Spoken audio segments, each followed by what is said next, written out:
Family, let's have a talk. No one wants to get to the end of their life feeling regret about the things that they did or did not do, but living a life full of dreams and a few regrets takes a bit of preparation. Yeah, so to prepare you, we're bringing in an expert. Jody Wellman is an assistant instructor in the Master of Applied Positive Psychology program at the University of Pennsylvania. She lives and breathes all things positive psychology. Jody, thank you for joining us. How are you feeling? Oh. Hello there. I'm excited to be here with you both, Alexis and Randall. No regrets here. Hey, right. Look, that's what we like to hear. Yeah. Do you find a lot of people live lives of regret these days? I do. You know, it's partly the human condition, right? That we have all these kind of coulda, shoulda, wouldas. But the good news is that we can kind of mitigate them, which is, I think, what we're going to talk about today. Mm-hmm. Oh, absolutely. And, you know, I love things that come in fives. You actually have 5 tips that we should follow to lead a regret-free life. Mm-hmm. You know, let's talk about the first one. All right, great. Well, the first one is to appreciate that actually regrets can be useful. Like, let's not get all down on them, right? Like, regret researchers are clear that they are kind of the best of the worst of the negative emotions, because we generally get, like, if you think about a regret you had or a coulda, shoulda, woulda, we can use that to drive our future behavior and live life a little better. So it actually is good news. And you know, I think it's worth mentioning, most of us regret things that we didn't do rather than the silly, stupid things we did do. So let's keep that in mind. Okay. And that creates a sense of urgency, I feel like, too. Okay. So the second one is about pre-regrets. Tell me about this. Pre-regrets. Yeah. I made that word up. And so it's this idea about, what about thinking about our regrets beforehand, like the regrets that are kind of like brewing in the making, right? So, okay, work with me here. Imagine that tonight is the night. You're on your deathbed. The good news is you're totally pain-free. And yeah, this is good news.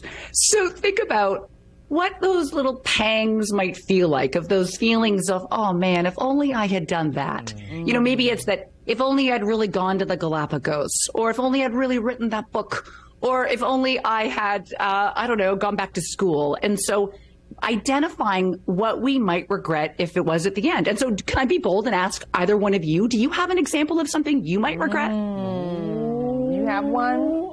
I think if I never got back on the stage, I will regret that. Like, so I'm a comedian. So if I never got back on the stage and really started, you know, going for my full potential on the stage and see how good I could get, I will regret that.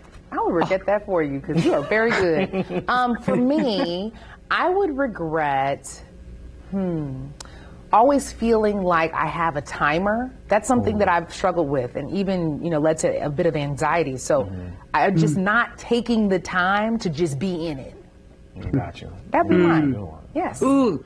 Those are 2 rich ones. Thank you for sharing them. And now I think you have a whole group of listeners who are going to try and hold you accountable. Yes. Oh, dang it. I forgot about that part. I love it. I love it. Okay. Oh, yeah. There's people out there. Right. I want to make sure that we get to the 4th and the 5th one as well. Great. What are those? Well, so number 3 is about widening your life with vitality. And so we can prevent regrets by being mindful about adding in as much fun and pleasure and experience and all the fun stuff that life has to offer. Yeah. Awesome. And love it. Yeah. And the 4th one is pick one way to deepen your life. Explain that one.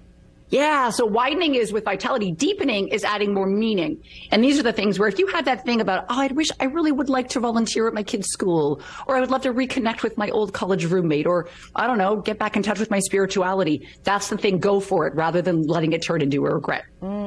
Alexis will call that last one tapping into your purpose. Oh, yes. I love to tap into purpose, honey. That's my thing. And what's the 5th? The 5th is my favorite. Count your Mondays. Ooh. And so this is the idea. We roughly get 4,000 weeks to live. And so there's nothing like a little scarcity to wake us up and, you know, like drive a stake into the heart of any of the regrets that might be brewing, right?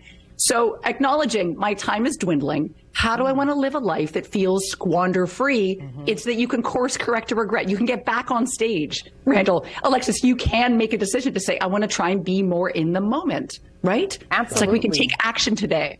Love it. I love it. Jody, please come back anytime. Infinite gems You're this woman family has. now, okay? That's right. Come on. Come on back. Come on back. Oh, man. For more inspiration and information, viewers can go to 4000mondays.com. Jody Wellman, again, thank you so much for joining us.